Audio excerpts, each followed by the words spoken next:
Et un truc que j'ai pas compris, j'ai cru voir que Aquababe avait mis Vive Maës. Oui, alors Ils ont fait la c'est paix ça le depuis truc. Alors le truc c'est qu'il y a eu cette altercation, donc maintenant il y a quelques temps, entre Maës et Aquababe. Ouais. Mais là, aujourd'hui, a priori, Maës et Aquababe, ils sont redevenus copains comme cochons.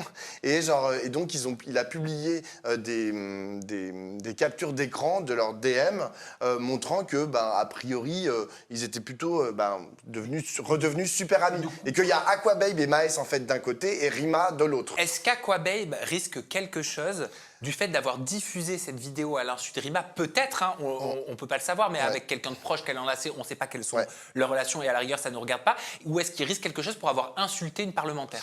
Alors, concernant la diffusion de la vidéo, j'ai appelé un avocat qui m'a dit c'est compliqué, c'est du droit à l'image, il peut y avoir atteinte à la vie privée. Mais pour qu'il y ait atteinte à la vie privée, il y a deux termes qui sont importants, c'est le mot atteinte et le mot vie privée. Le mot atteinte, il faut que Rima arrive à prouver que ça a apporté une atteinte quelconque à sa vie privée.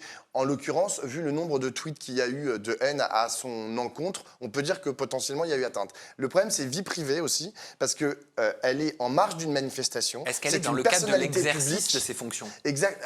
C'est compliqué parce qu'elle va à une manifestation, elle est juste en marge de la manifestation, elle est dans la rue. Ça aurait été dans un café où ça aurait été une photo volée par une fenêtre chez elle. Là, oui, ça aurait été une atteinte à la vie privée. Là, elle est dans l'espace public. Donc, c'est beaucoup plus compliqué. Et après, c'est le juge, si tant est qu'un jour elle dépose plainte, qui décidera si oui ou non il y a eu atteinte à la vie privée. Mais au-delà de ces considérations purement juridiques, il y a le caractère moral, en fait. Et est-ce qu'on a envie d'une société où, en fait, les gens prennent les gens dans la rue en permanence, etc.